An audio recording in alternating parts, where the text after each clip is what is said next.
Hello and welcome to the International Sim Drivers Association GT3 World Challenge Season 2. My name is Ike Sky, and joining me in the combox, unfortunately not for the duration of the race, but just for a few moments before we get properly underway, is the fantastic and venerable and ever-intelligent Mali Bacho.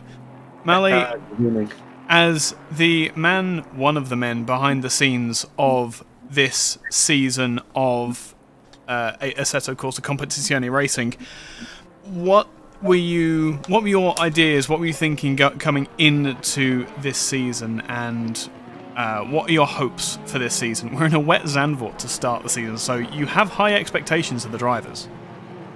I mean, yes, we need to use this first race as a general filter to see if we can separate men from boys, and hopefully after this race we have a very highly competitive grid. This is something that we are pushing for all the time. We like to challenge our drivers, and well, judging by the amount of signed up people, I think our drivers also like to be put on the edge by us. I completely agree. Seeing the amount of talent on the show just in the warm-up just before this qualifying session went live, it has been an eye-opener to see just how competitive ACC is. Well, ACC is still at its peak, I believe. I mean, there is no other racing platform that is this popular. Maybe iRacing, but yeah, to organize such a league, you definitely, I think, need ACC for now, and in the future maybe another racing title. Sadly though, I have to say some bad stuff for Kunos. We're racing at an old layout of Zandvoort. We don't have this huge camber turns. We only have the old bumpy track. But still, it's GT3. I mean, these cars are designed to handle it. And yeah, let's hope that our drivers are also designed for this. Yep, 100%. I totally agree with you. This is going to be a unique challenge, and what a way to open the season as well. Really challenging the drivers, and I can't wait. I can't wait to see what you have in store for us. I really can't. Yeah, Mali, so, go on. sorry. When we designed the calendar, when we were talking about it, we wanted to build a mix of tracks that belong to all BOP categories, so that we don't have the classic, pick Porsche to win situation. So today we might see a good driving from one car brand, and then next race is, I believe, Misano or Paul Ricard, I'm not quite sure. And then that's a completely different BOP. Yeah. So this track is, it's short, it's narrow, it's doesn't have much straight, so it takes all the mechanical grip of the car. And then we'll have races like Paul Ricard, where it's just important how fast can you go down the Mistral straight. So this calendar, this 6-week calendar, I'm proud of, and I hope that it will be recognized as an optimal mix of everything. 100%. Well, you've certainly piqued my interest, having looked at the calendar, and you've certainly got the admiration of a lot of drivers, judging by the opening round of this championship. I'm going to let you get back to race control, because you have a very, very important job to do. Talk us through what you're going to be doing this season and what you've changed as far as the race control is concerned. So, from behind the scenes, we are now collecting incident reports on our dashboard, not using the Google Forms. So this is something that drivers will need to try and understand, and hopefully it gives us more control over it, and like a better UI for us for the race control, so that we are easier to apply penalties even post-race. What is the major difference on the track itself is, of course, the safety car and the full course yellow procedure. So we have crafted this procedure using the real world blank pan rules and regulations, and we have even the, as in real life, Audi GT4. driven by an anonymous driver, just like our stewards are anonymous. So, yeah, we're taking this to a high level. I hope that drivers will deliver actually on lap 1. Yeah. So as ISD has their very own team racing driver, is what you're saying? You mean for the safety car? For the safety car, yeah. Yeah, it's one of the stewards. Yeah, there we go. We have safety car both for pro and AM drivers. So the other server, which we are not streaming at this moment, the AM server, we are also having the safety car over there. We're also having a live steering over there. So it's in general, our goal is to offer the same experience to no matter your pace.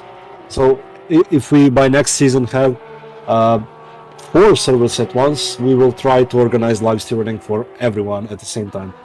That is a terrifying prospect for you, Mally, but I'm sure you're up to the challenge. Good luck on this opening round. I'm going to get back to the qualifying, and yeah, I hope beyond hopes, and I'm sure you do too, that today goes as smoothly as the last season went. I'm always excited for the round 1, and I'm still excited, and even if something major happens, we have safety car. So actually, I will be eager to see the safety car in real operation. So. Well, around the middle point of the race, I think you'll be the same as absolutely everybody else on track, who will be dying to have a safety car to run into the pits for their mandatory pit stops. Oh, actually, the pit stops are still regulated by the pit window, and due to in-game limitations, it doesn't matter whether the safety car is out or no. So basically, if we have a safety car, it will be used by drivers who have major damage, so that they can return to the racing. Yes. Not so that they can use this as a strategy advantage. Of course, if the safety car goes out during the pit window, then I expect that's when we would see a number of people dive into the pits. It's going to be a fascinating season, Mally. Thank you very much for organising it, and I will speak to you, well, at least at some point through the season, but perhaps even sooner than that. Thank you very much, Mally. Thank you for hosting me, and have fun. Yes, you too, mate.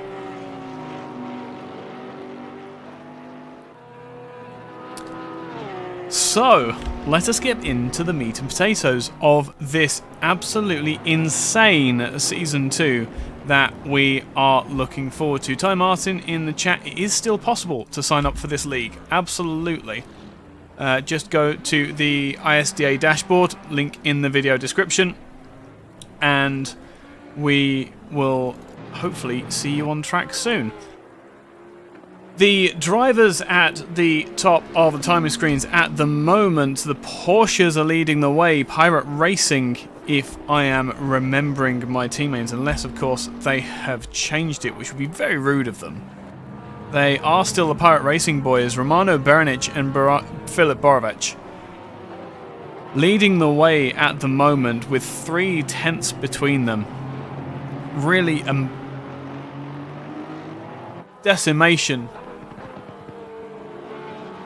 decimation of the pack in this first bout of laps vying for the top spot on the pole grid. Remember, this is only setting the starting grid, and the times, as you can see, well, if you exclude the top 2 drivers who are just in a world of their own and have been for quite a while in the ISDA paddock, they have made those Porsches work where they really shouldn't.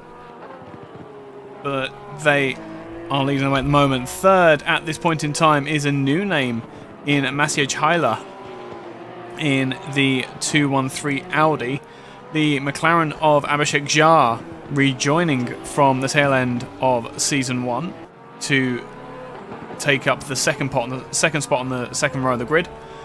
The 100 car is starting 5th with Simon Turbovzek, with Adrian Santic alongside. Igor Krishnik in the number 3 will have Thomas Pirello alongside at the moment, but as Ben Lopard, who has just promoted himself to 9th, has proven, things can change, and at the moment, rounding out the top 10 is Barnabas Concoli, a name that we are all very familiar with as well. Further down the field, Suramaru is going quicker, while the people around him don't seem to be too much on the brakes towards the end of the lap now. Oh no, she's up at the top. All these corners look the same.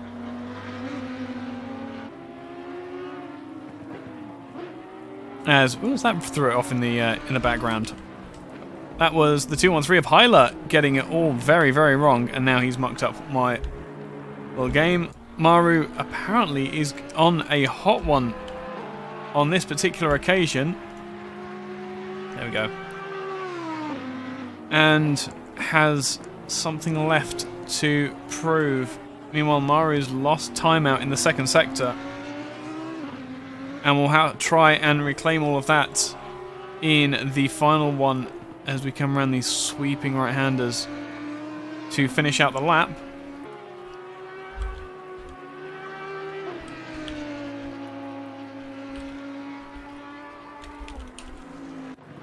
And will come across the line and promote himself to 19th overall. What else do we have going on around the track? The 6th place Tabovsek is looking to improve as well.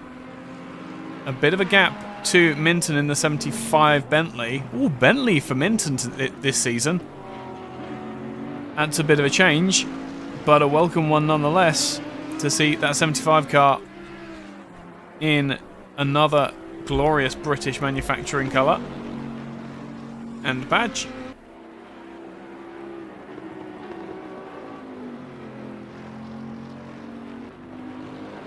Unfortunately, it appears that all of the names on this track are awful for someone who is an English speaker. And absolutely will not be pronounced correctly at any given point in time in this race. My goodness. Dutch is such an interesting language. Right. Back to the action in hand. And the field seemed to have settled down a bit. It doesn't look as though there's a whole lot of pace in the track. There certainly isn't rubber going down. Borovec is a little bit slower. Krisnich is going quicker. However, in that number 3 Ferrari, turned out in the Team Bagzoni livery, rain light on as well. So visibility perhaps not the best at the moment. Coming in towards the Audi bend at turn 10 and 11.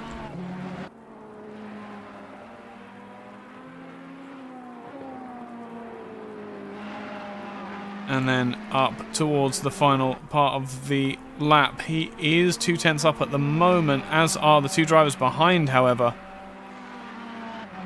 Concoli perhaps looking to leapfrog not only Nida, Zach Krisnick goes to 5th. Incredible effort there in showing just how close this grid is. That was only 0.3 of a second that he had on his previous lap time by the line, and it has put him all the way up into contention for the lead group going into turn 1. 5 minutes remain. The Pirate Racing duo of Berenic and Borovec are leading the way still. Borovec, it seems, is going to be playing the rear guard on this particular occasions. Hyla still holding fast in that 3rd position, even though the rest of the field are hounding the Audi. Adrian Santic in the 125. That's an astonishing colour. Wow. You think it looks bright on your screens. It's even brighter on mine. I applied a filter so that you didn't have to have all of that. Good evening, Steve. Welcome to the show, and welcome to a new season of ISDA GT3 Racing. I am looking forward to this, something chronic, and great to see Dan out on track. It looks as though he's about to lose out to Adrian Santic at the moment, who will go third and make it a top 3 for the Porsches. Still 3 minutes and 46 seconds left to go in the session, however. So plenty of time for that to change. I'm sure these drivers are all desperately trying to just get the best out of these cars and keep the line dry. I think is more the concern, is to try and lift as much water off of this track as they possibly can, given the relatively cool temperatures. Obviously not for the Netherlands, but it's still not the warmest of days. This is positively frigid in the terms of Barcelona weather. But Kuchar was going faster, but is going to lose out in the end, it looks like, on his pace. Max Bewley was also going quicker, but has dropped off of the pace. Borovic is... It looks as though there's not a whole lot of pace going on through these cars. Bewley's got a Heinz Bean livery. That's very clever.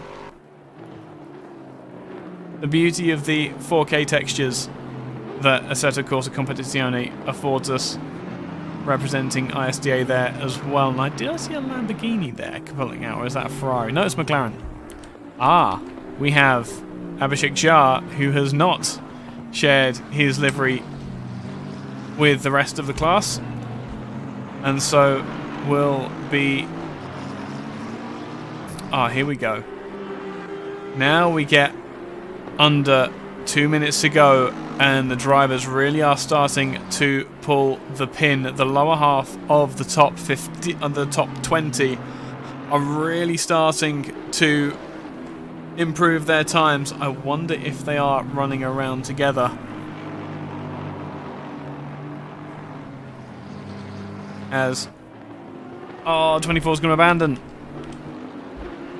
As Noble in the 28, another Bean car, stealing my Logitech Blue for his extraneous parts.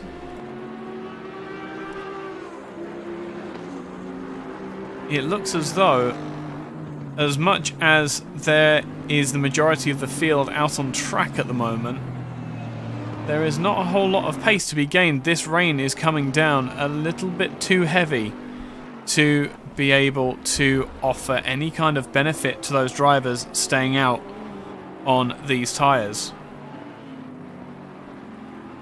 Although Pirello is looking to improve his time. The split says that he's 0.2 up at the moment. That would be enough to push him significantly further up the field. Do we like the Beans cars, chat?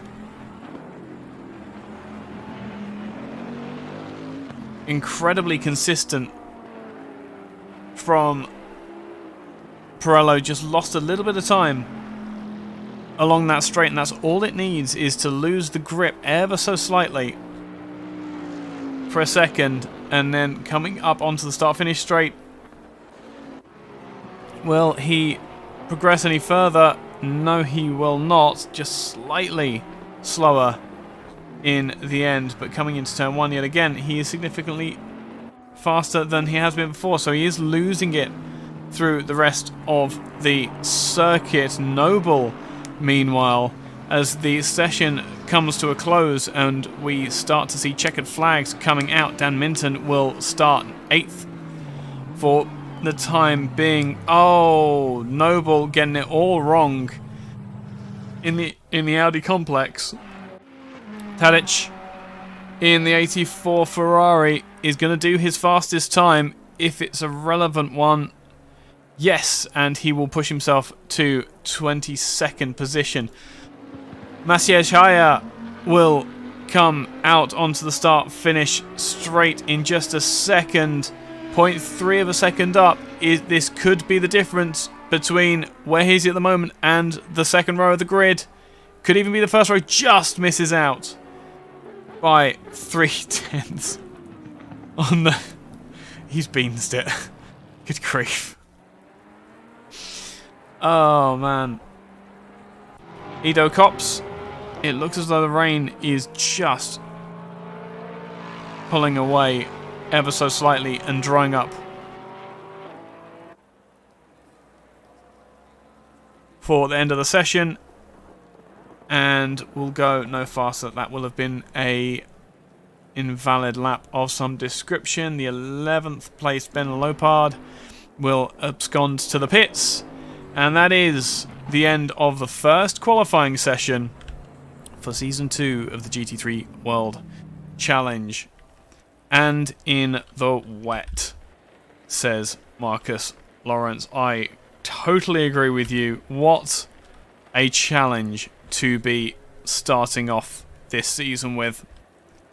A familiar sight then greets us with the two Pirate Racing Porsches leading away this group of 28 cars. I don't think I can scroll down in this window. That's really annoying. Bernic and Borovic will lead the drivers away. Messier Heiler will take up the second row of the grid with the 3-car of Igor Krisnich coming up alongside. Fifth will be the 125 Porsche of Adrian Santic with Abhishek Jha, so quick last season, but demoted to only 6th on this opening grid. The 100 of Simon Tebovzek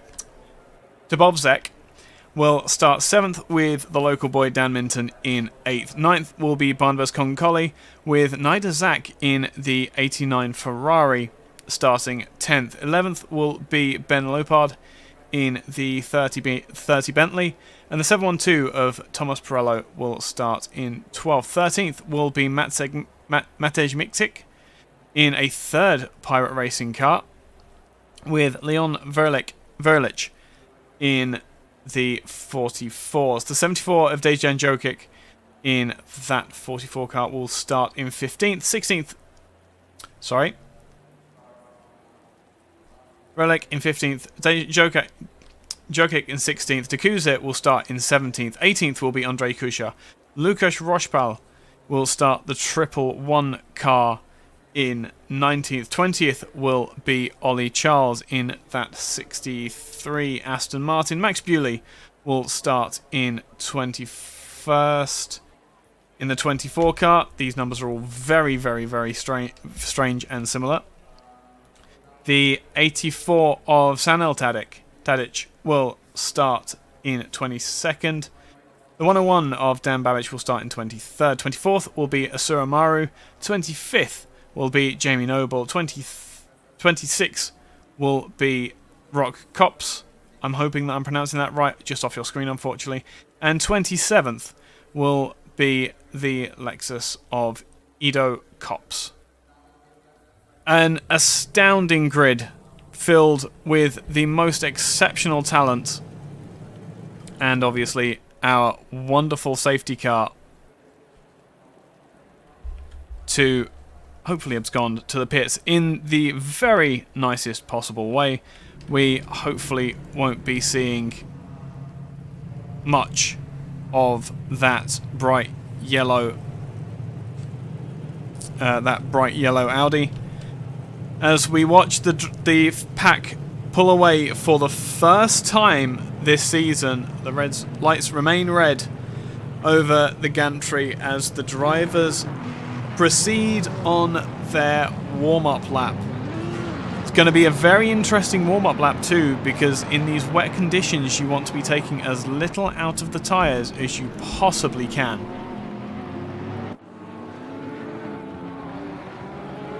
Eyes on the 100 Ferrari as they circulate round turn 3. Yeah, these names really aren't. I will give you a very, very quick clue as to the kind of names that we're getting here. This long sweeping right-left is called Hunserug, which the drivers will be taking anywhere up to 130, 140 miles per hour for those that are really trimmed out. And then the right-hander that they just went through is called Rob Slottermacher-Bocht. This long right-hander is called Shivlak. Yeah, so I think we're going to stick with turn numbers. My Dutch is nowhere near good enough to be able to even come close to giving these names any kind of justice. Renault Bocht, I can do. That's Renault corner, I would assume. And this left-hander up here will be Vodafone, even though there's no banners here on this particular occasion. Plenty of exciting racing to come over the next hour. Remember, the pit stop window is a 10 minutes plus or minus 5 minutes of the halfway point of the race. So at 35 minutes into the session, we will see a large amount of drivers, I can imagine, absconding to the pit lane and taking on a new set of tyres as they are mandated to. Plenty of strategy to play out, plenty of pace to work out too, with this field being so compact and so very competitive. The Porsches leading the way will slow down to let the rest of the pack catch up. It's always good to have a nice close formation on the 2x2 grid. I will take a quick sip of drink, as one of the drivers is very out of formation. We wait for the green flag to fly, as it does. That was a way sooner than I was expecting it to be. And we are go for Season 2 of ISDA GT3 World Challenge. 3 wide, they come into turn 1 and there is already a spinner behind. And that was actually slightly more than that,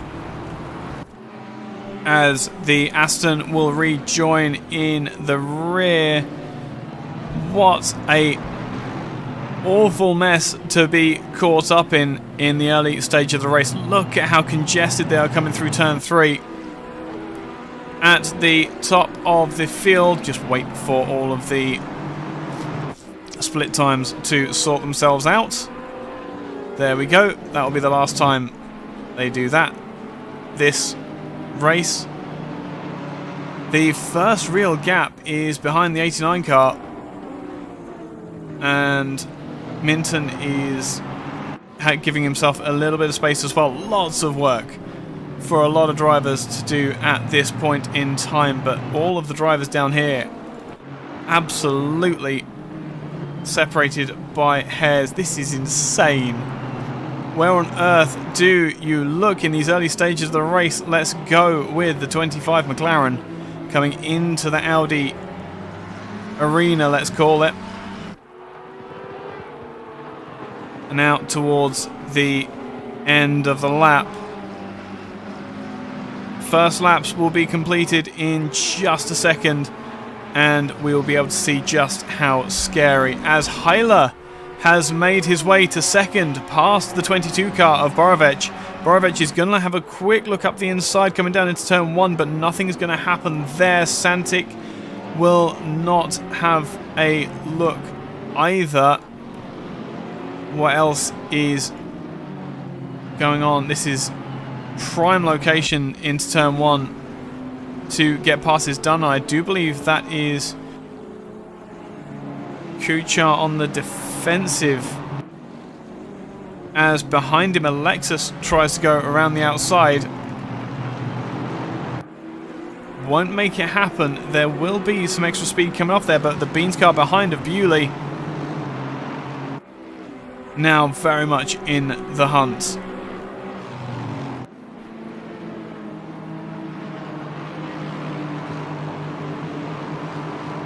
Yep, Beans car up the inside. That's a wonderful move. Just that Aston in this weather having some fantastic grip, able to stick it up the inside. Can he confirm the position now? Yes, it took 3 corners to do, but the Aston Martin takes the 23 Lexus, and Babic behind has made his way past as well, looking to get that NSX into a competitive position.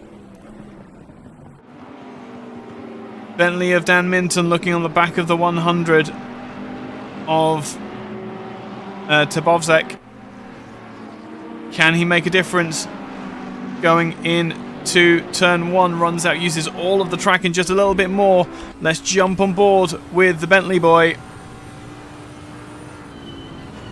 Bentley is the last of the late breakers, and in these wet conditions is a masterfully balanced car.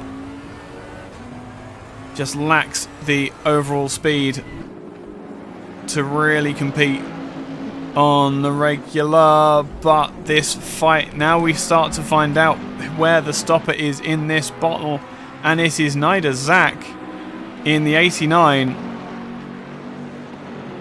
who is doing a fantastic job to keep these cars behind, but doesn't quite have the pace in these conditions at the moment to challenge any further up the field. Great driving from him nonetheless to make it happen. Still down the back of the field, they are separated by 2 3/10 of a second.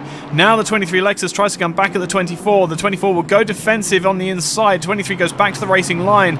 Nothing happening yet, but this could be a potential setup. The Aston goes wide, will cut back across. And I did see that Bentley go off on the side of the track, I think just suffering from chronic understeer.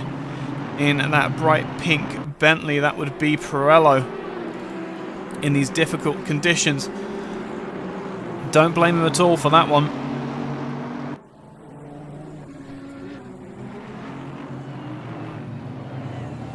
Wait, as the 23 outbrakes himself, drops right off the track.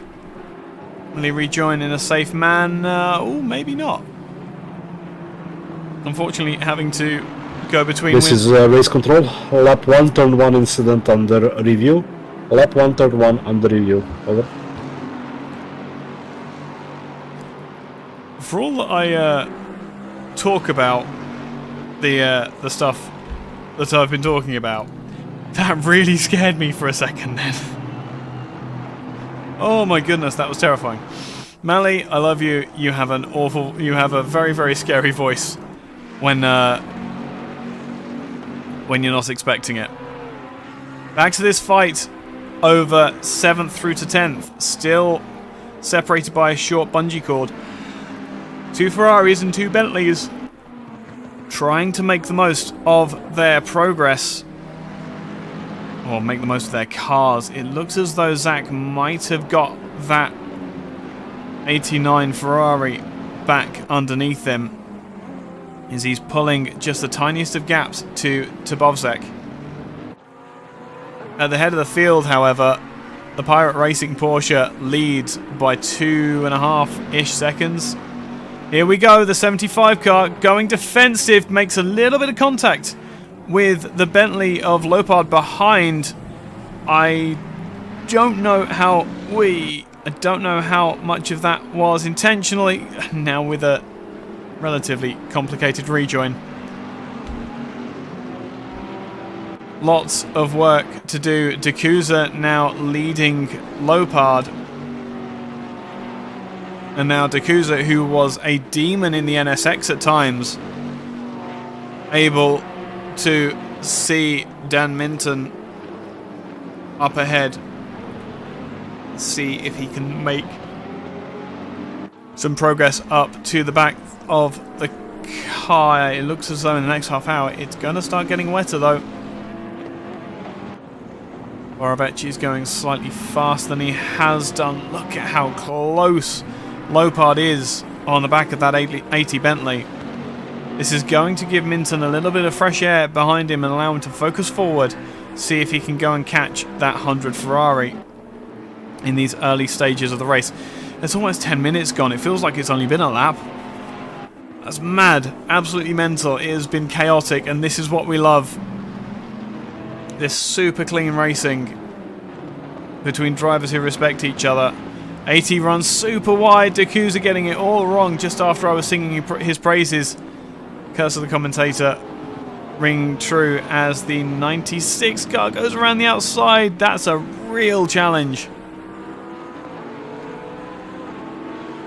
Mixic in the Pirate Racing Academy car. Now that's a team I want to be on. on the brakes again. It looks as though D'Couza is really struggling to keep that Ferrari under him. This is going to be on the start-finish straight. This could be a change for second position. This could be Borovic reinstating his position behind his teammate. How is it on the brakes? So much speed being carried in by that 22 car. But nothing happening on this occasion. He's so close now. I dare say this could be an exercise in fuel and tyre management. Perhaps we have seen Borovic really step up to the plate in seasons past. He could very well be saving his wet tyres and just sitting behind that Audi, waiting for the opportune moment when Heiler will pit to put in a couple of fast laps, because that's all it needs to be. That's all it needs to be, is a couple of quicker laps on warm rubber to get that position back. Rochepal in the 111 Bentley. Bentley being significantly more popular this season. I'm really appreciating the big old boat making such a dominant show in the field. The proper GT car, an actual proper genuine GT car, the road version of which you can genuinely drive across Europe on without breaking a sweat. Okay, you might have to stop a couple of times for fuel, but you can absolutely drive across Europe and get out the other end. Miksic now on the 74. Where's that 44 car gone? That's Verlich to the inside now through the second to last corner. Has contact been made between the 74 and the 44? The Pirate Racing Academy car will go out wide, lose all sorts of momentum in that altercation, and what a strange incident.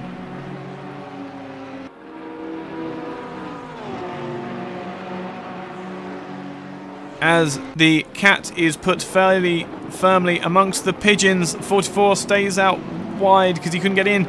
The Porsche has so much more traction under throttle, will keep his nose up the inside just to push the Bentley wide. That curb up the inside is not one that you want to hit, trust me, I know.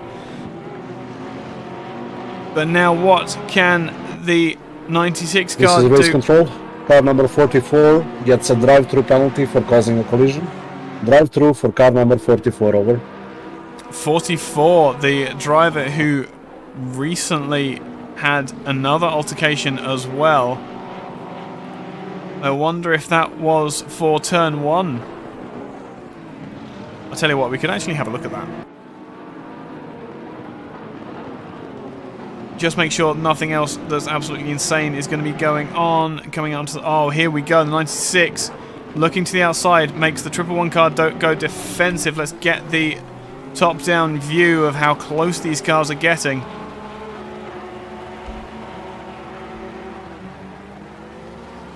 And then down into the Audi complex. Lots of people out braking themselves. Lots of contact through this section as well. Really is astonishing to see that. Big old stops are not normally the kind of places that you see big contact. 96 gets it all wrong. Will fall back into the clutches potentially of the 44 car, but Verlich, you can imagine, will be taking to the pits. Not yet.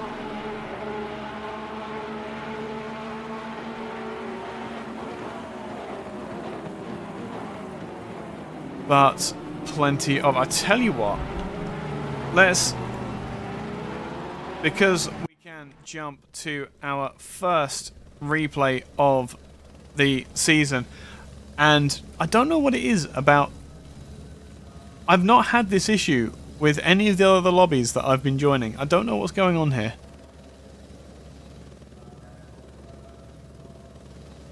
Let's see if it was Verlich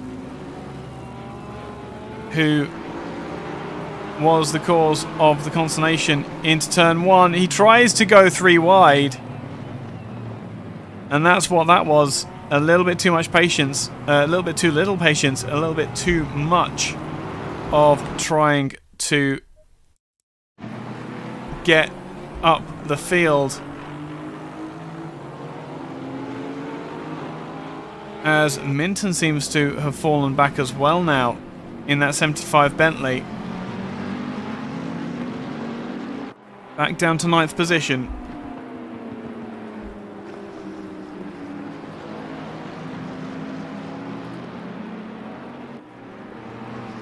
But Pirello now, another Bentley. See, lots and lots of Bentleys in this season. Really strange. On the back of Dan Babbage. We know Babbage is an incredible defensive driver. So lots of skill behind the wheel of that NSX, and a big mountain to climb for the 712 to climb if he's going to get anywhere close to him. Verlich has taken his drive through fairly short pit lane here at Zandvoort, but it's still a punishing 80 kilometers while the rest of the field piles past you.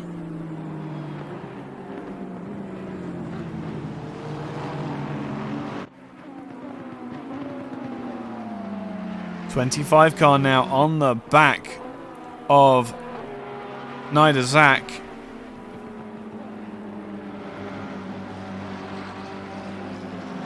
Coming through the top of the circuit. Renault, Ferrari's having to be super defensive. Abhishek is trying to get the best out of that McLaren.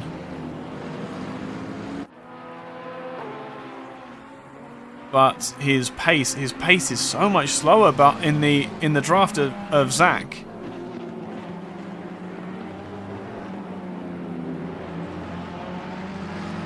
that Ferrari does not look quite as happy in these inclement conditions. Santic with a Ferrari on the back of Krisnik as well. Coming out to the start-finish straight, this is where the Ferrari will be slightly stronger than the Porsche. Is in a straight line. Porsche goes defensive straight away to the middle of the road, but he can see the Ferrari is not going to make it happen on this occasion. Breaking into turn 1, the 125 car gets it down to where he needs to. And the position remains... that was just going past the pits.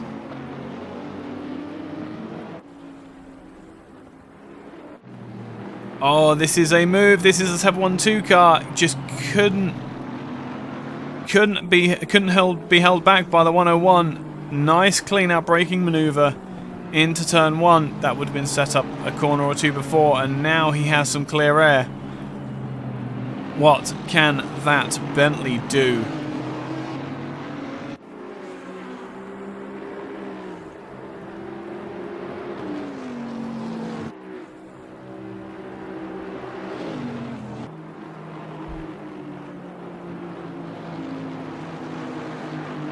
Washpal is under some pressure. Oh, this is more pressure though, as they come out onto the straight down towards the Audi arena. It looks like, yes, the 3 gets it done nice and clean.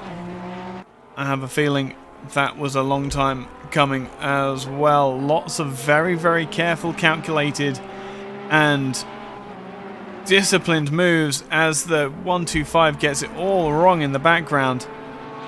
Will keep it on the track, thankfully, but he's going to take that disadvantage all the way down to turn 1, and Abhishek Jha has gone from being the hunter to being the hunted. The Ferrari's going to have a look of Tabovsek,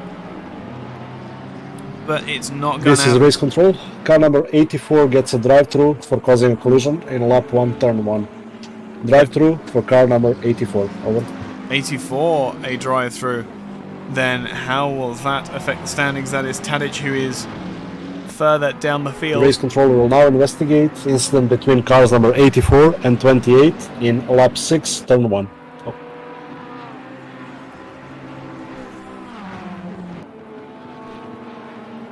Yep, Mali's new microphone is fantastic and terrifying.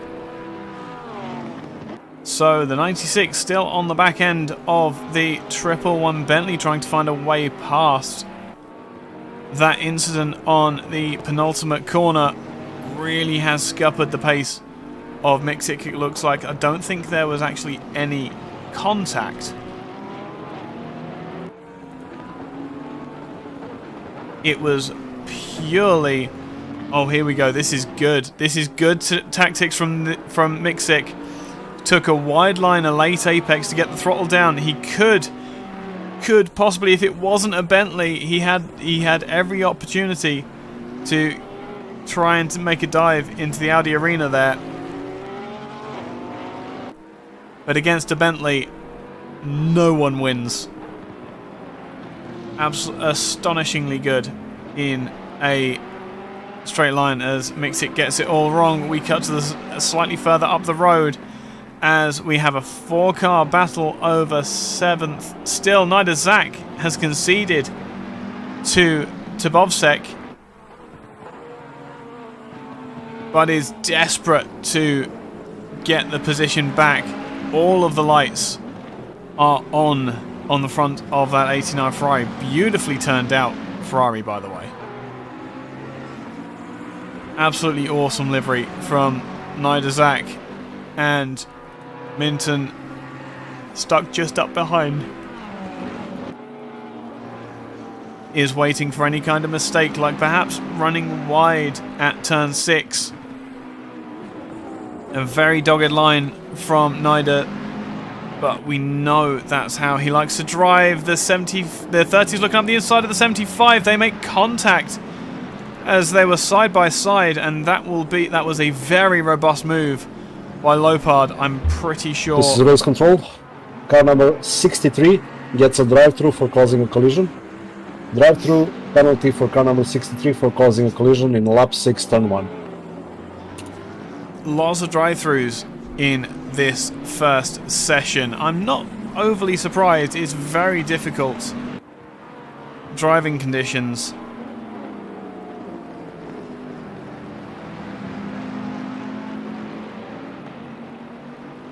What else do we have going on? The rest of the field seem to have parted just a little bit. Borovec, I believe, is just about holding on to Maciej Heiler. 12 laps completed, and before it goes completely insane, with 39 minutes to go, 4 minutes before the pit window opens, your leader is the Pirate Racing car of Romano Berenic, with Maciej Heiler 7 seconds down the road. A mere 7/10 further is Filip Borovec in the sister Pirate Racing car, with Igor Krisnic in 4th, Adrian Santic in 5th, Abhishek Jha is in 6th place, 7th is Turbovsek, Nida Zach is in 8th, Ben Lopard, and our camera car at the moment, is in 9th. 10th is Dan Minton, D'Couza is in 11th, 12th is Rochepal, 13th is Mixic, 14th is Concoli, 15th is Jokic, 16th is Ollie Charles, although obviously he will be going further down the field when he takes his drive-through penalty. Thomas Perello is in 17th, the 78 of Andrzej Kuchar is in 18th, 19th is Remco Langendijk. Babic is in 20th, a great showing for him with Asura Maru trying to apply pressure in that Audi. 22nd is Rock Cops, the 69 of Edo Cops is 23rd, 24th is Max Bewley, 25th is Senel Tadic. And I think that is the end of the cars that we have at the moment. We have a couple of retirements in the form of Jamie Noble and Leon Verlich, who have had some kind of disconnection. That looked like it was a fight being approached, but the Aston Martin versus NSX, this should be an awful fight for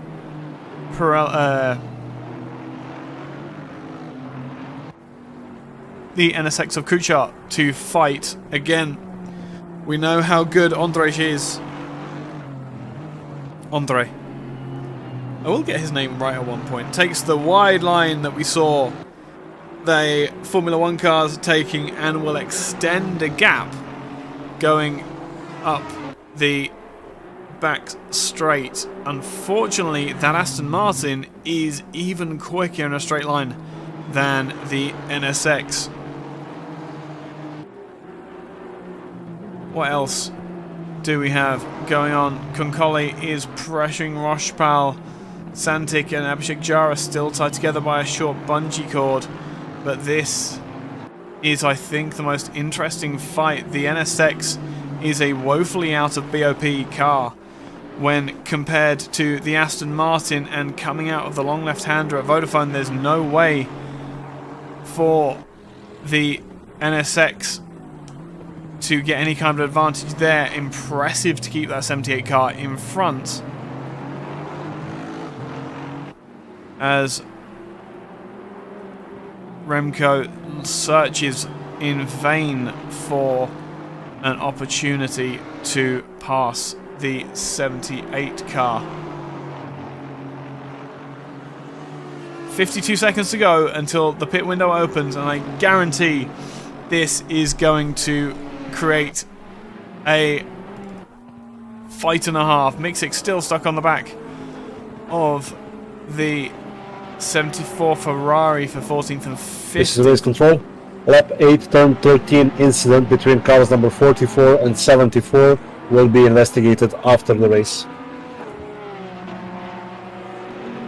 Very mature decision making being done by the stewarding team as always. You heard Mali just before. He has high expectations for the driving standards of this race and the subsequent 5 races we have to look forward to. 2 hours is the next round, so a very different challenge to this 1 hour relative sprint. Concoli on the back end of the 111 car. That Ferrari is very quick in a straight line, but the Bentley has it where it counts, namely in the brakes and in the corners. The pit window is open then, and who will abscond from the track first? It doesn't look as though anyone has taken it so far. I find that astonishing. Dan Minton into the pits first, and the 51 will follow, as will the Bentley goes. The 111 drops into the pits, and Concoli, who was looking to go into the pits, will stay out as a direct reaction. So it is hammer time for the 51 Ferrari.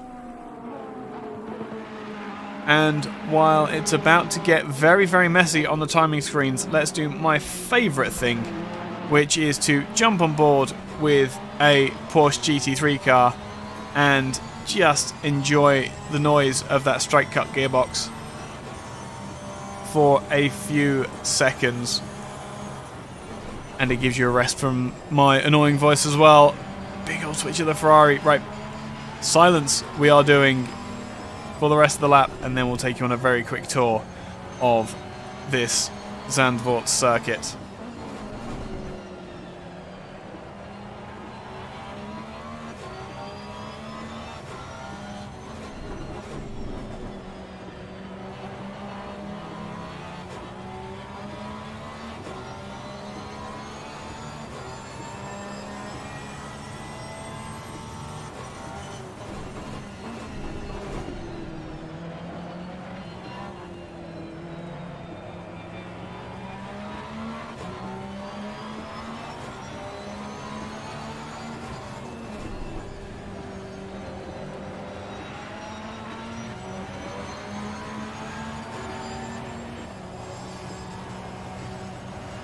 Brilliant bit of indication there from Jokic. Obviously has his buttons bound very, very well in that Ferrari. And now some fresh air for Matej Miksic to take his very hottest lap of the Zandvoort circuit. This is race control. Incident between cars number 30 and 75 in lap 12, turn 9. Car number 30 gets a 5-second time penalty. 5-second time penalty for car number 30 for causing a collision. Over. Interesting. So, turns 1, 2 and 3 we have missed, but a fairly slow and iconic section of track, and up into this winding straight up towards turn 6 at the very top of the circuit. Balance the car on entry, try and trail brake into the apex. just to keep the balance on the front of the car, and then on the throttle as early as you can. Quick squirt, and then on the brakes about third gear, maybe fourth, if it was dry, and then wide entry into turn 8 for mixing. Not the most punishing, because you do take a wide line and keep slightly more speed for that shortcut up into turn 9. Third gear again, out onto the straight down towards the Audi Arena, which I'm calling it, down to this deceptively slow first, second gear corner, right-hander, and then out left, but try and feather the throttle, get it down as early as possible, and then the final 2 corners at Kummerbocht, and I'm not even I'm not going to pronounce that. I'll get it very wrong. Already progress made by the 96 car on the Beans car in front. Oh, it's such an awesome soundtrack to have. 96 car out on his own. Suramaru is into the pits, and I think Dan Minton has pushed the button early and forced the rest of the field to respond. The head of the field isn't overly concerned, but this Bentley on fresh rubber is going to be a mighty weapon. Last lap was 2:30. This time he comes across the line to do a 1:40.950. That Bentley is flying, and with a 10-second delta to the 63 car of Ollie Charles next. Actually, it might even be even bigger than that, because Ollie was in the pits. We'll have to wait for Sector 2 to find out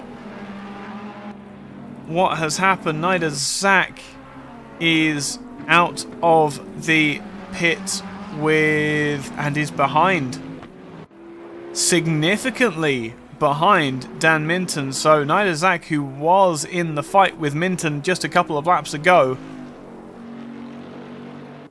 has been dropped by the Bentley driver. Up to 12th, he pops, and I think the rest of those drivers will be pitting late. No, D'Couza has decided that he has driven long enough and will take a new set of boots. Berenich into the pits as well, the first of the leaders to pit, and is definitely going to be trying to get an undercut. Heiler, this is interesting. Heiler is starting to push in towards the leader now. So perhaps the Porsche not quite as happy on those worn tyres. The PCDC car is well equipped to take the fight to the Porsche. I recognise the name PCDC. It's good to see that name on the grid. Got a lot of love for PCDC, always have. I think only recently... Did I leave their Discord? I think I left their Discord, and I really shouldn't have. I was being silly trying to wind down. Both the leader and the Audi drop into the pits. I think that's going to be a drive-through. I don't think the Audi was slow enough. So there you go. The 3 leaders into the pits. Berenich is now the man to watch as the number 8 car comes around. He is back with the Academy car in the form of Mixic, but what are these wet tyres doing when they have some pace? Astonishingly, this is absolutely shocking. I do believe Berenich is in a net first place. And, oh no, I understand now. I have got my Borovec and Berenich mistaken. That's what happened. Berenich pitted much earlier. Borovec and Heiler pitted at the same time. And who was it that made it out first? It was the 22 Porsche, but now on fresh rubber. What can the 213 car do?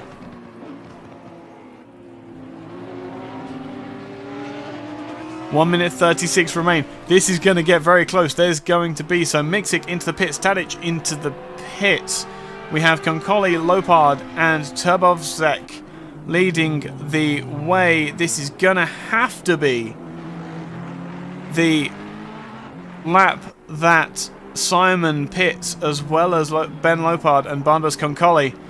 A different strategy played. They will have better rubber for the end of the race, so they won't have to worry about their wear.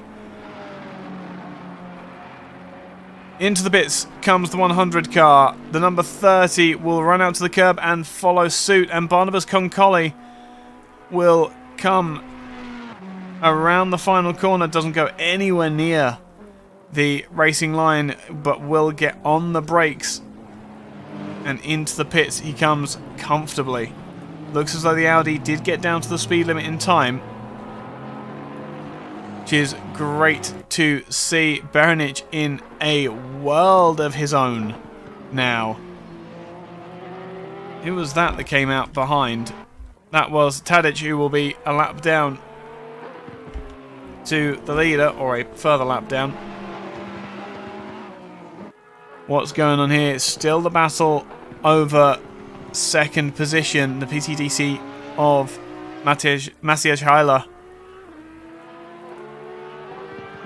still all over this 22 Porsche. Borovic has got major pressure and probably will have for the rest of the race, as well as these gaps will get very race control. Lap 17, turn 7 incident between cars number 30 and 89. Car number 30 gets a 5-second time penalty for causing a collision. 5 seconds for car number 30. Over. The 30 car really is in the wars. But another driver in the wars is the 125 of Adrian Santic. That Bentley is tremendously fast in a straight line, and it is going to make his life hell. It's terrifying. I tell you what, let's do this very quickly. I know I'm going on board with a lot of Porsches, but if you want something terrifying, look at the size of that Bentley. It's so big. It's so giant compared to the featherweight Porsche.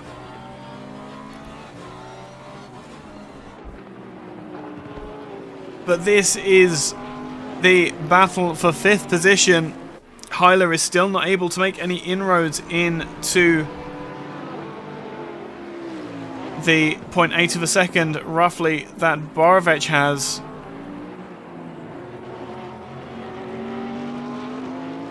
Andrei Kuchar seems to have lost out to Suramaru. That gap isn't coming down overly quickly. That's evening out as well. Just it's so difficult to run in the draft of another car. This is the Bentley's big opportunity. Pulls right to the inside, gets on the wet, because Dan Minton pitted right at the start of this pit window. Those tyres are significantly older than the cars around him.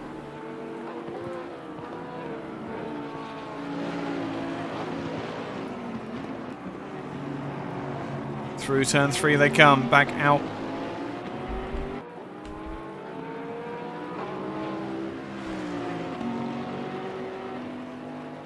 That was very strange.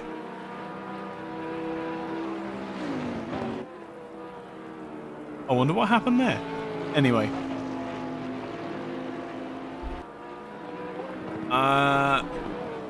Who's that just dropped back? That looks like... There we go, that's now going to be a close battle over 9th, 10th and 11th. Abhishek Jha falling back into the clutches of Nida Zak. So Dan Minton, as he always does, making massive moves in the pit window, pulling a completely different strategy to the rest of the field and pitting early to get some fresh rubber on and clear the traffic.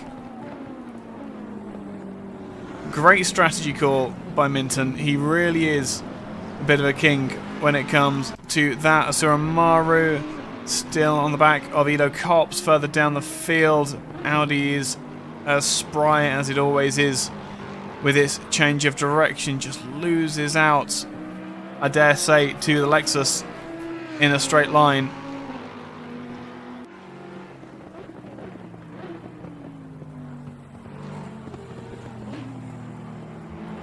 This is race control.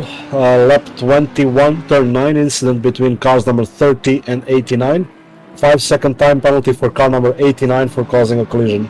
5-second time penalty, car number 89. Over.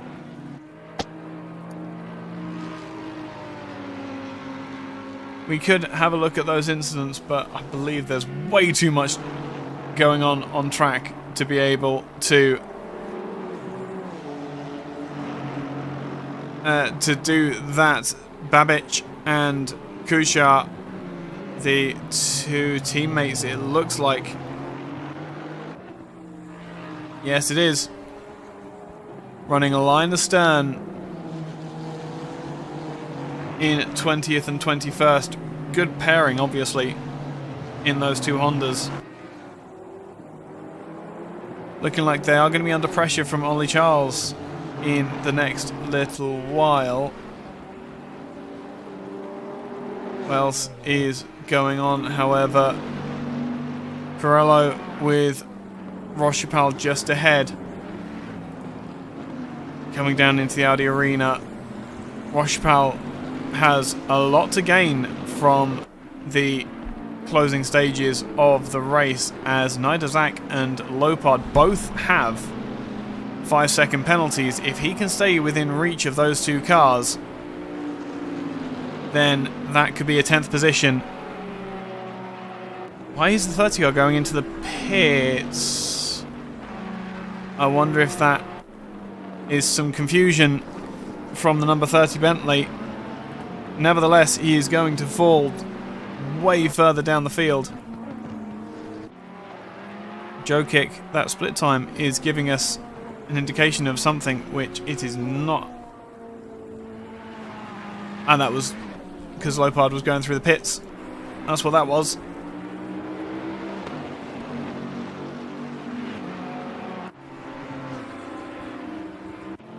Minton now trying to pull up to the tail of Santic yet again. He still can't find a way past. I'd be fair, I don't blame him. 3 to 4 extra laps on these tyres is going to be a significant difference between the performance of each corner of the car. As 75 runs wide, trying to get some water back on those tyres. Do notice there doesn't seem to be any spray. I don't know if that's... I've set something up wrong, or if ACC just doesn't do that. Meanwhile, a terrifying battle between the 712 and the 111 car has suddenly become a battle between two Bentleys and 2 Ferraris. I have this weird feeling of deja vu. I'm sure we've seen this before. Oh yeah, we did earlier in the race as the 51 of Concoli goes super wide, trying to carry as much speed as he can. Rochepal will have a look on the inside into turn 1. It's not going to happen just yet. You feel as though Rochepal thinks he has a lot of pace under that car, as Pirello still leading this little group. Doesn't seem overly sure at the moment, but I'm sure there's a lot of nervousness on all of these cars at the moment, given the condition of the track. It's always a weird sight seeing the cars coming back down the straight the other end. On the brakes, you can see how much later Lukasz is trying to brake, but it didn't work that time, and now he's having to argue with... That's the 96 car. Oh, the 96. What has happened to Miksik? Matej Miksik in the 96 car in this battle has lost out big time somewhere.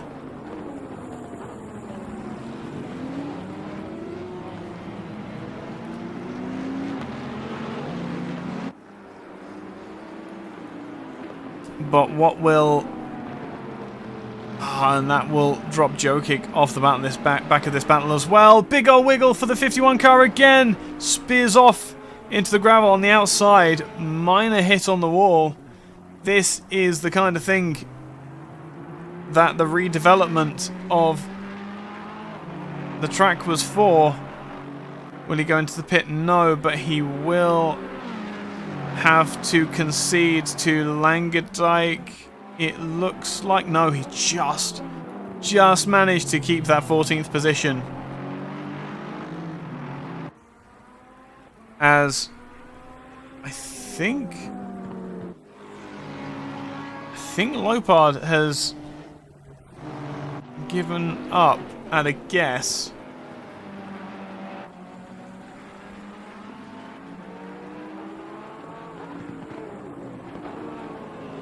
'75 still doing everything he can to try and make the difference between himself and this 125 Porsche in front. It always is difficult to make it work. Kuchar has fallen back into the grips of Ollie Charles, who for a second there, for half a second, was ahead of the NSX. Under brakes in towards turn 6. He can't make it stick. Front engine of the Aston Martin, as far back as it may be, still dragging the nose a bit wider than the very, very nimble Honda NSX. It's a wonderful car to drive. If you haven't driven the NSX in Assetto Corsa Competizione, ignore the pace difference, just drive it. It's incredible fun. Really is incredible fun to drive.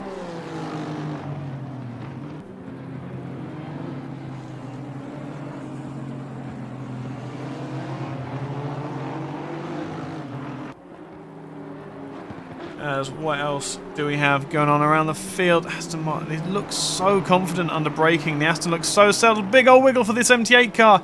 Gets on the brakes and somehow maintains his position. The Aston Martin will have a slight speed advantage coming over the start-finish line, separated by a tenth of a second. Can the Aston Martin outbrake into turn 1? No. Ollie Charles remains behind the 78. And that will be an astonishing amount of confidence being lent to Andre here. Because he absolutely should not have kept that position, but the fact that Ollie could not get that pass made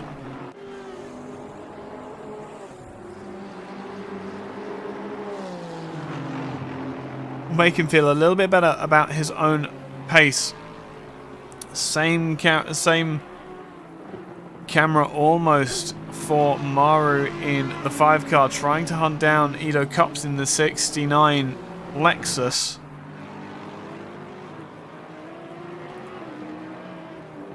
Pushes again right to the outside. This same battle is still going on as it has done the past few minutes. 13 minutes remaining. Remco Langendijk is looking to pressure. Yeah, he is. Concoli in the 51 car. We'll stay with this battle as much as we can. It was going through the pits past the retired cars.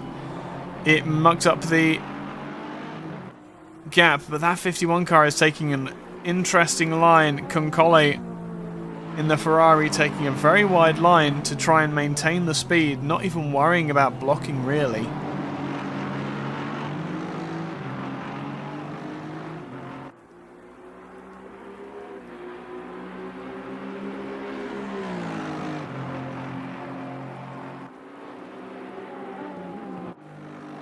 Meanwhile, Dan Minton may have finally got the position on the track. He's got to go to the outside, but the Porsche will brake later. Will he get into the apex? Yes, he will. That's as close as he's been to taking that 5th position from Adrian Santic what a race for these two, and how frustrating it must be for Minton, knowing that he must have the pace in clear air to get away from that Porsche, but just not being able to make it happen.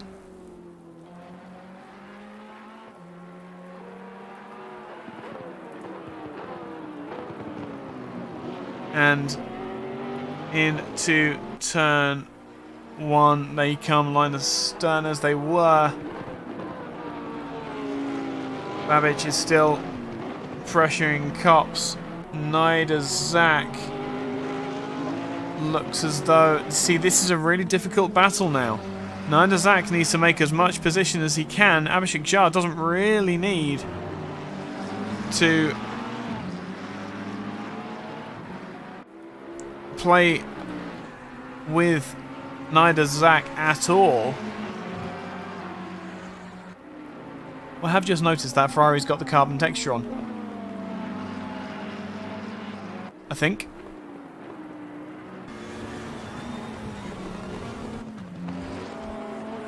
No, it is a matte black.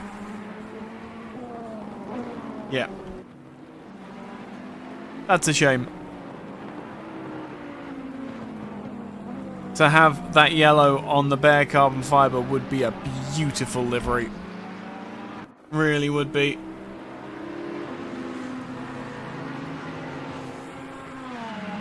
Ollie Charles looking to pressure the NSX of Kuchar again. Babic is 2 seconds up the road now, trying to make position on Ido Kops as well. That battle we were just looking at, Aston has a slightly narrower line, just getting all up in the mirrors of the 78 NSX. And someone's cooking something in the house. Oh man, it smells great. In to the left-hander at Vodafone. And back out down towards the start-finish complex. Now that is a gap that's closed down. Andre has lost time. Babic has lost time to Kops, so perhaps an attack gone ever so slightly awry there for the 101 car. More work to be done then in these closing stages of the race. Let's just jump on board Ido Kops, who has closed right up to Asura Maru. So Maru has fallen back into this battle and made it even more complicated.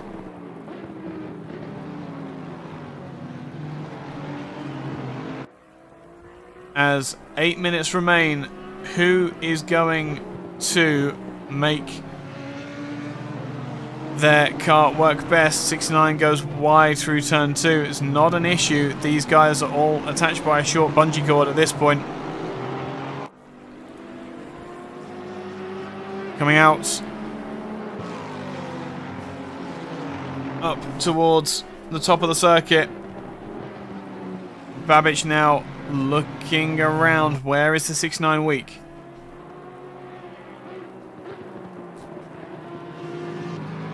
You know, what is going on at the top of the timing screens? That's all very, very static and safe for the Pirate Racing boys. 8 minutes they need to keep this together. You get the feeling that Berenic could very much just let off the throttle at this point and coast and look after the car to get it to the finish line, but that is not the Pirate Racing way. If there is a fastest lap on the final lap of the race, I would not be surprised.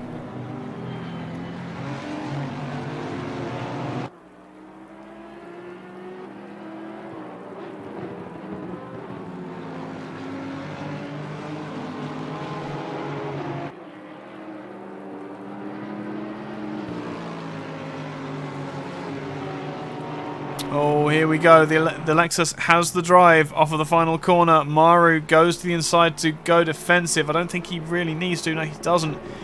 Comes back to the racing line. Really unsettles the car under braking to try and get that racing line back. 69 goes super wide. Not as wide as the 5 car on exit, though. And suddenly the 101 right underneath the bumper is going to take whichever line the 69 car doesn't to attempt to get the position done, and that is the leader. There's the leader coming through this battle just to really spice things up. 6 minutes and 50 to go. He will make it through this group, but my goodness, he is going to throw another variable into this incredible opening round of the ISDA GT3 World Challenge. 101 stays out wide, gives the leader the space. But now we'll try and hold on to the coattails of that number 8 car as they come back down the back straight down towards the start-finish complex. And none of these cars really want to give an inch.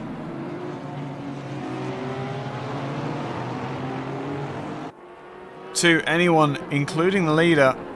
Holding my breath. Sorry, as Edo Cops just lets the leader through and runs super wide for the privilege. A train of 6 cars then come towards turn 1. The leader and 5 cars trying to fight their way in their own positions. Maru will go out super wide. The Porsche stays to the inside. This is just a blue flag situation. Be very, very careful, Asura. Big tap of oversteer as the NSX goes sideways.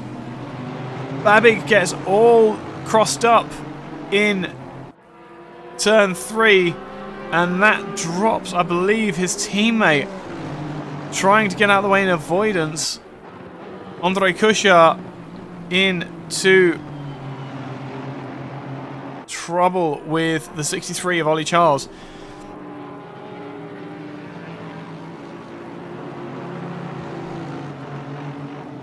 Let's have a look at that again from the air. Yeah, no, I don't know what's going on with this. This is strange. So I was expecting it the other day. Perhaps it's just because ISDA have way too many drivers. That's my thought.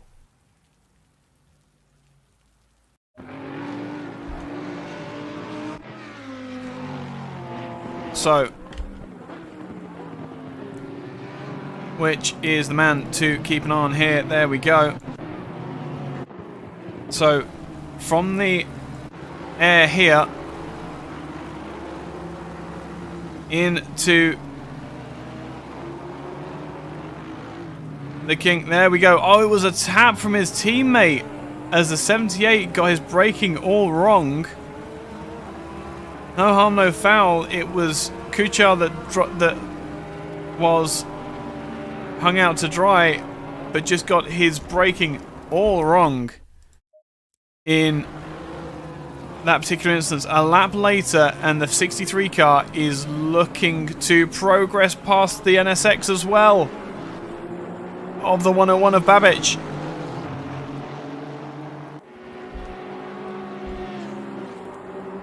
Meanwhile, Minton hasn't been able to progress past the 125 Porsche and perhaps has now dropped into the clutches of the 100 Ferrari. 3 minutes to go. Ferrari looks to the inside. It's not going to happen. He's definitely not going to get the Bentley under braking. And suddenly, Santic can breathe a slight breath of relief as the relentless attack of Minton will be distracted somewhat.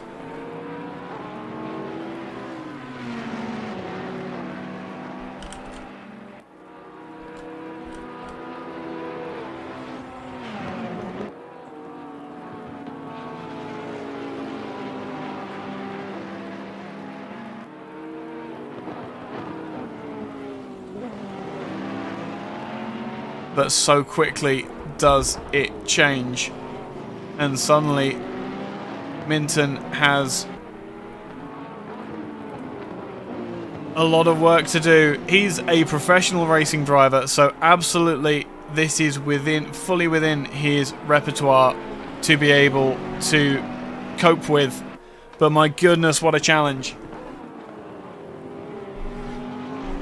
in the wet with older tyres trying to take, as Dakuza has had some sort of issue.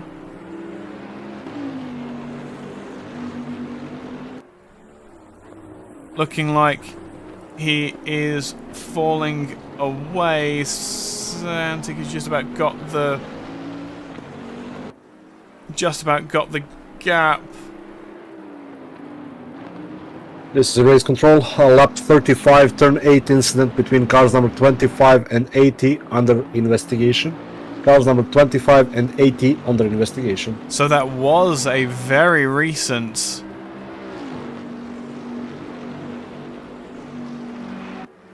problem for the 80 car. Now, what has caused the consternation for Dakuza?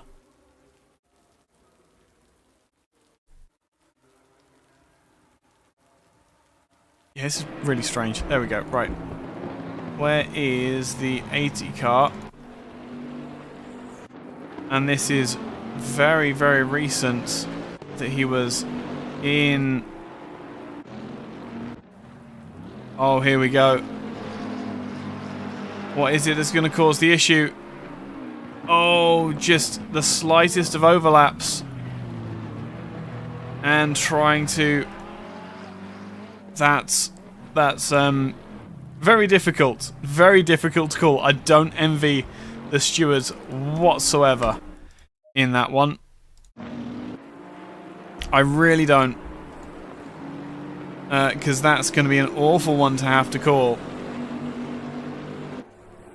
The fight over 5th position as the white flag flies for our drivers. What a dominant display by Pirate Racing. We have to keep our eyes on the battles that are happening. This is the most important battle on the track at the moment.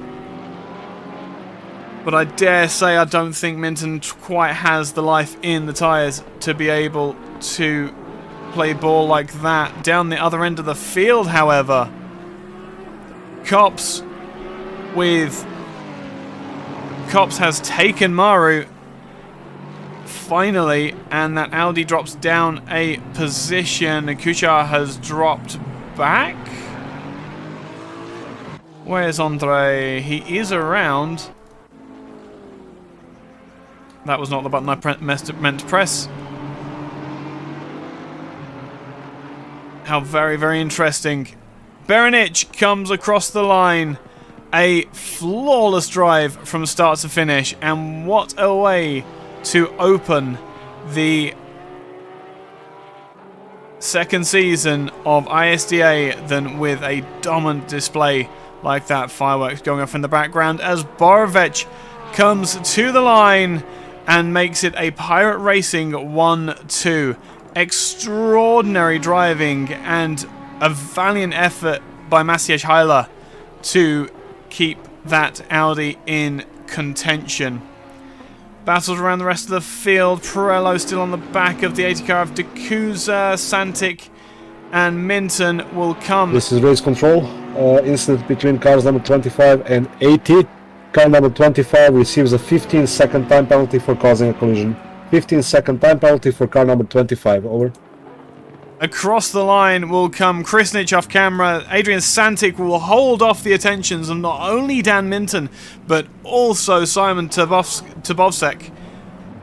Hopefully I'll get an interview with him and be able to explain, as bumping onto the start-finish line as Rochepal will take home. Oh my goodness, how close was that for the 74 of Jokic? The 111 car will take home 10th as, there we go, the session comes to a close. And let me get the full timetables for you then. As Berenic will take the win in the number 8 car. Borovic will come home in the 22 car second. Heiler will come home in third. Krisnich in 4th. 5th will be Santic. 6th will be Minton. 7th will be Tabovsek. Zach will come home in 8th with a 5-second penalty applied, I believe. Rochepal will come home in 9th. Jokic to 10th. Pirello 11th. Langadike 12th. Concoli to 13th. 14th will be Abhishek Jha with a 15-second penalty hanging over his head.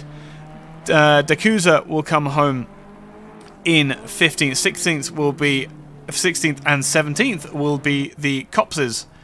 Cops, yeah, okay. What's a couple of Copses? This is race control, lap 36, turn 13 incident between cars numbers 712 and 80 will be investigated after the race. 712 versus 80 after the race, over. What an astonishing close to the race. I'll jump into the comm booth and wait for any of our drivers to come and say hi. Wonderful.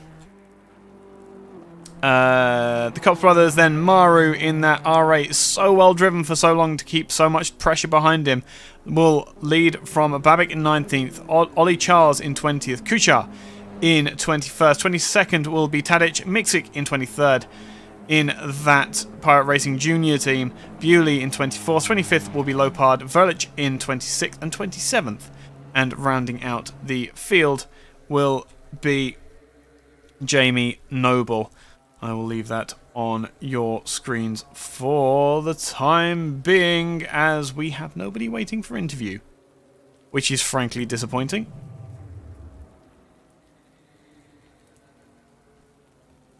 But that's not a problem. We will have a very quick summation of the race, which was, I'm pretty sure, about as good as you can get for an opening round of a championship.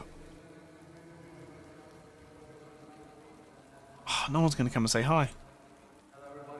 I've just got this awful feeling that we're going to be left alone in the comm booth and no one's going to come and say hi.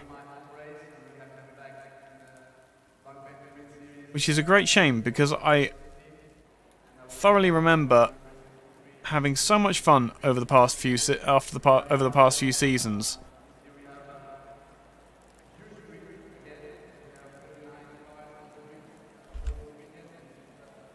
Nobody wants to come and say hi. That's a shame. Get Beans. Who is Beans?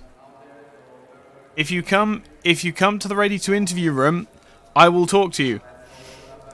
But you need to... There we go. Lukash, my friend, I am so happy that you've come to speak to me. What an astonishing first round, and to come home with 9th as well. Is that the competition's a bit closer to this season, isn't it? I mean, I don't know. Berenik still managed to finish 24 seconds ahead of second. And yeah, I mean, finishing P9 is pretty good considering I started P19.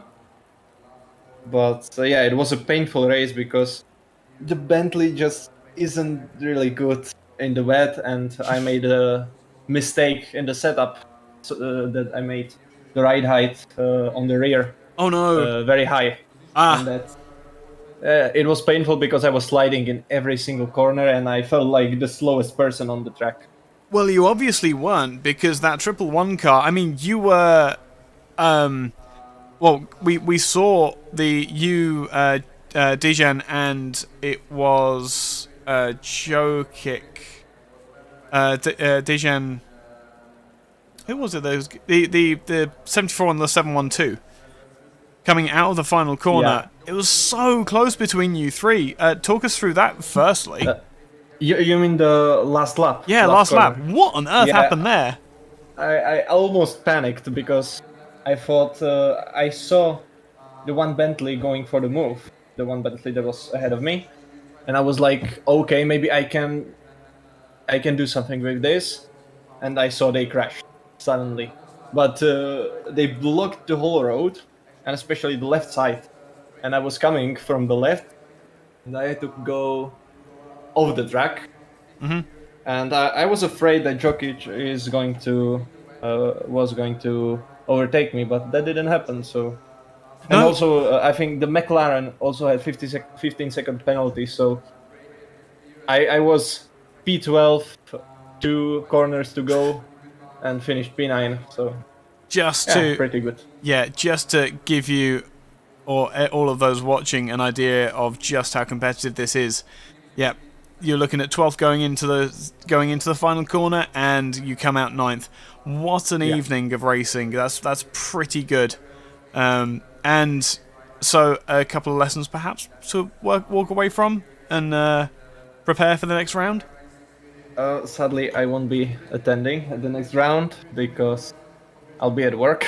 Oh, that's a that time, shame. so, That's yeah. a shame. We're going to miss your Bentley immensely, Lukasz. Yeah, but it's Paul Ricard, and I have to be honest, I don't like Paul Ricard anyway. So Oh, 2 that's fair hours and Paul Ricard, yeah, that's not really promising. No, I totally understand that. I really do. But as a first round out, 9th position, that gets you some points on the board. Yeah, 14. I don't know. I mean, I started P19 and I was not very happy with that because last season I finished second in the championship. You did. And I suddenly started P19 and I was, not happy. Well, there has been a massive influx of talent from Of course. other organisations, shall we say? So the competition really has been fierce the entirety of this race. Yeah, So I have to admit I didn't really practice a lot. I just turned on the game like 1 hour before the race. So that's never I something. mean, I can be only mad at myself. So Yeah. yeah. That's never something you actively admit, Lukasz. You have a lovely evening. We're going to miss you next week. You too. But congratulations on a very, very productive evening's work. Thank you. Next in to the combox, we will have another very familiar voice to the ISDA community. Andre, how are you, my friend? A bit of an evening to forget, or is this about what you're feeling you're capable of in that NSX? Hello. Yeah. Generally, it was a very nice race considering the fight, because the fighting was really good. The guys were really safe, and we are going side by side by a couple of other drivers. So I think this race was good, except for the little mistakes.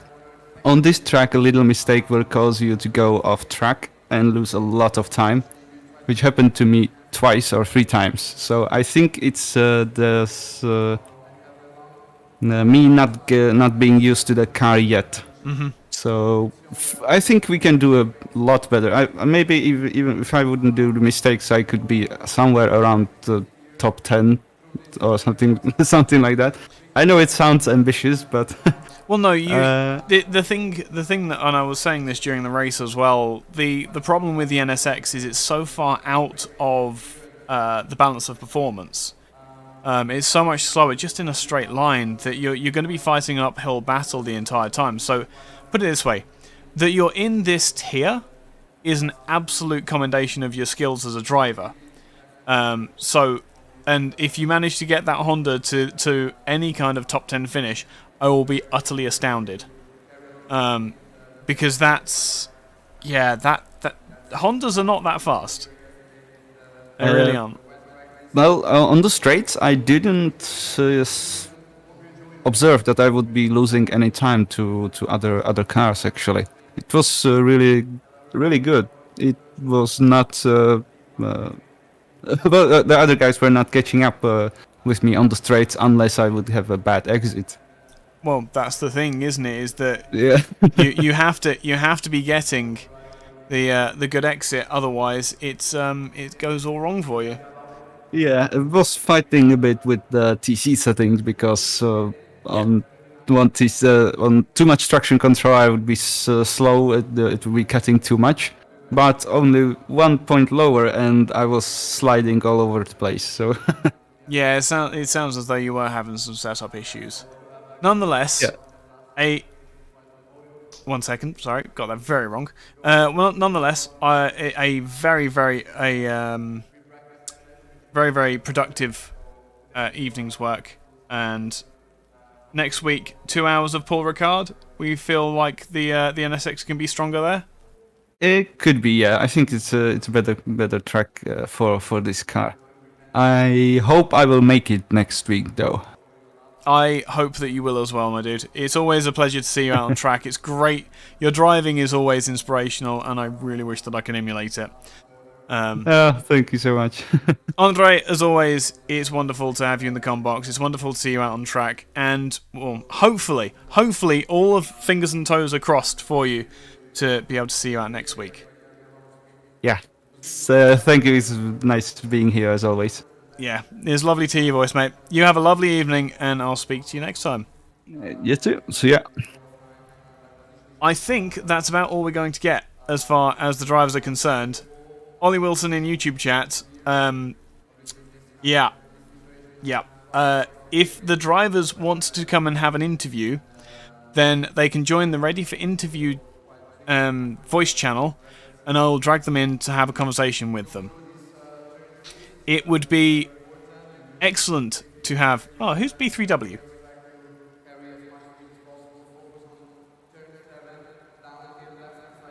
I will drag them into the com box, but I have no idea who B3W is. That doesn't give me any indication on what your name is, my friend.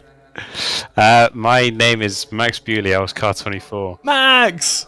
I was hoping I would get to speak to you. I was very, very excited to see if you were, in fact, as British as your name sounds. Oh, yes. Very British. Excellent. It's great to hear another homeboy. Talk us through your particular perspective of the race, because what a mess it was today. In a good way, obviously. Yeah. Well, I didn't enjoy T1 very well. Got a little smooch up the rear, which didn't help. But it's fine.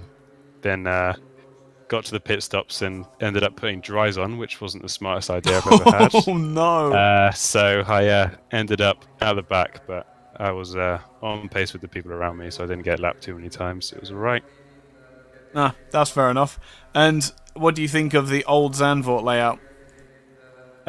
Well, I was doing some R Factor, and then obviously they've got the new one, and going back to the old layout wasn't as fun as I was expecting. Yeah, they have made some improvements to the track, haven't they?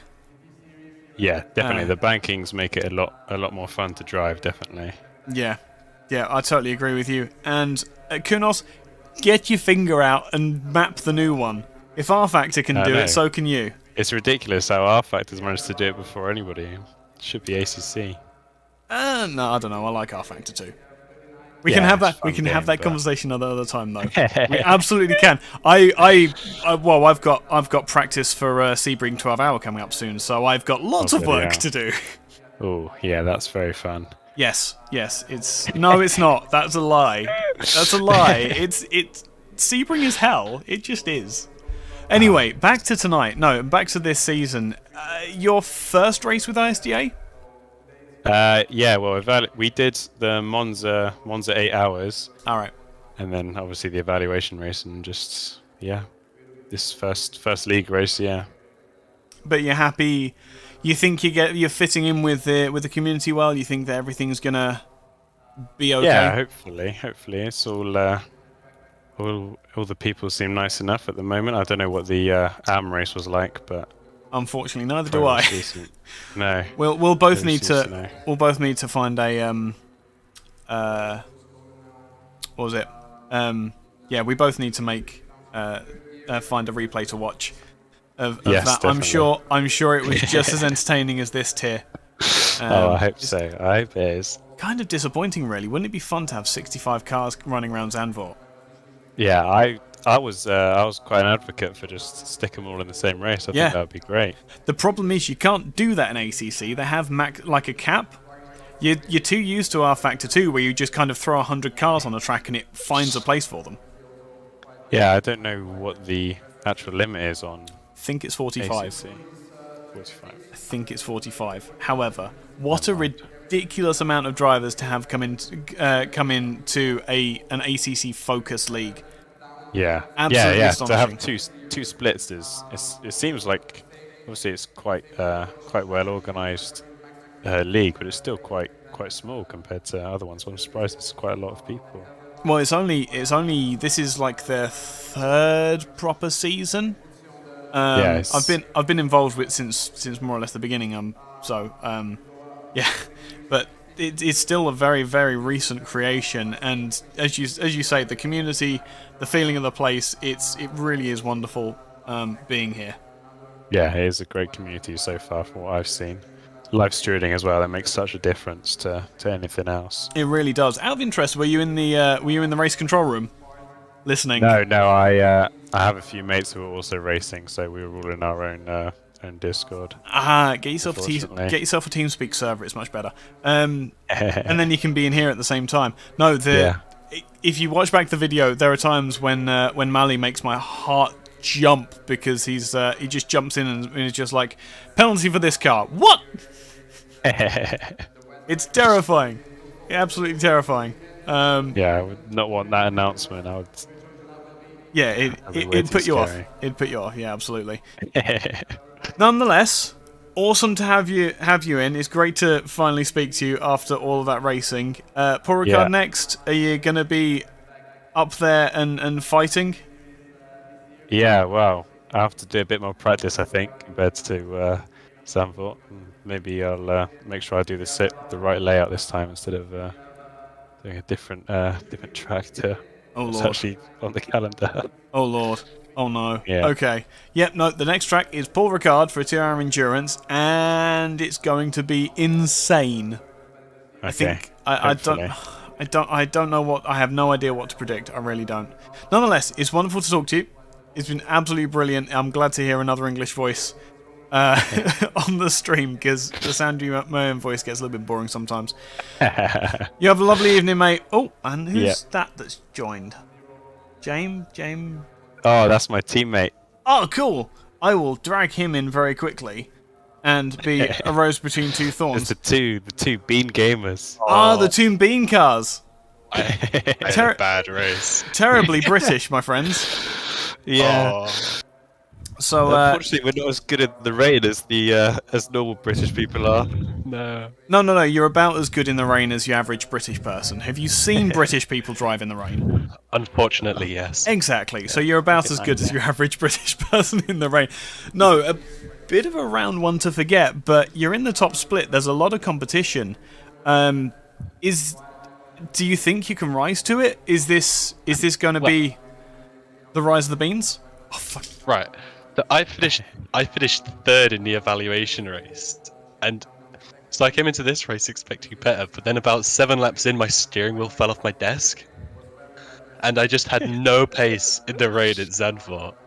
So I just had a nightmare race. I'm sorry. Did you just say your steering wheel fell off your desk? Yes, I've just moved back to uni. So, and the desk here is different to the desk I had at home. So I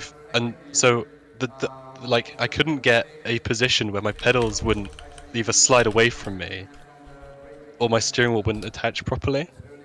So I ended up with my steering wheel attached with like books in between it and the desk. Oh no. So like during the race it started sliding backwards, and then on like lap 7 it just fell off and I just went into a wall. Not much I could really do. Note to self, get yourself a wheel rig. Oh, I don't have Exactly. I've been telling him he needs to buy one. I don't have any money. You need to get it. Okay. I will do this on stream so that everybody has the same recommendation. I'll never have to say it again, okay? Get yourself a GT Omega wheel stand. Okay? You can get some cheap one. There are some cheaper versions on other sites as well, but get something that's nice and cheap, and then bolt your chair to it. Right. I've done it, and I run a G29 now, Logitech G29, and the only movement that I have in it at all is lateral movement, basically. Like, it rattles left to right sometimes, and it only really does that when I'm driving in dirt, because, of course, rallying. Get yourself a wheel stand, it'll change your life. Well, I think around Christmas time I'm planning on just getting a full rig, but I need to get something because I have the CSL DD coming. So Wheel it's either stand. going to It's all you need, man. It's either going to cut my desk in half, or I'm just gonna have to stop racing until I get a rig. I will send you pictures of all of the stuff that I've done to my rig, so that you can get one and do the same and have it be like absolutely bulletproof, for even when you get the CSL DD. I think for the next race, I'm just gonna find a desk position that works better. But I'm definitely gonna have to get. That's gonna be your practice. Nothing on track. Just find somewhere where the wheel fits. Yeah, exactly. No, I'll be fine for the race. I've got pretty good pace in the dry. As long as the setup doesn't have a wheel that falls off, I should be okay. So what I'm hearing is that during the rest of the championship, we should expect the Empire to rise. Oh yeah. Beans is 1 and 2 for the rest of the races. Yeah, absolutely. The Porsches don't stand a chance. Oh man. I look forward. All the way. I look forward so much to having more interviews with you guys. I'm gonna have to stop it there. I can't believe you made a Beans team. I really can't believe it. It's beautiful. That Beans livery, I put so much effort into that. Yeah. I can tell. I can tell. It's worrying, but I can tell. It used to have more beans on it, but originally for Monza, the whole car was just going to be covered in beans. But I forgot to upload the livery for the race. Can I make a terrible suggestion? Put some buttered toast around the base, around the bottom of it. I don't know if I can upload an updated livery though. Man, I think the livery pack's set. Man, I think they'd allow it. I will personally. You can send it to me personally. I'll be the only one who can see it properly. Absolutely. But the stream will see it, and that's all that matters. Oh my god! I might have to as long as the stream can see it, it's fine. Yeah, that's all we really care about. The stream seeing. Yeah. Whereas most of the cars have a black lip around the bottom, yours will just be just straight. No, just toast. No, toast crust. Oh yeah, the toast. Yeah, toast crust all around the bottom. Just crust. Just the crust. Oh my god. What we should have done is put toast at the front and the back and beans in the middle. Bean sandwich. Bean sandwich. You've got to have cheese on the top as well. Right, no, I need to cut the stream off. We can do this chat another time, guys. Right, I tell you what, I'm going to leave you guys there and mute you. Right. Say goodbye to the stream. Goodbye, stream. And so, I will take this opportunity. This isn't going to last very long. Well, they both disappeared. Thank you very much for watching. That was a much more elongated closeout to the stream than I am used to, but my goodness, it's going to be an excellent series if this is the kind of fun that we're looking forward to. Nidazak has put in the text chat as well. No safety car, that was a shame, but it was also a great show from all of our drivers. Next time out, it is Paul Ricard, and who will rise to the top? Will we see the resurgence of Team Bean, or will Pirate Racing come to the top again? It's a very different proposition, a very different race, and I will be there to take you through every turn next week. A very good evening to all of you, and remember, be excellent to each other. Good night.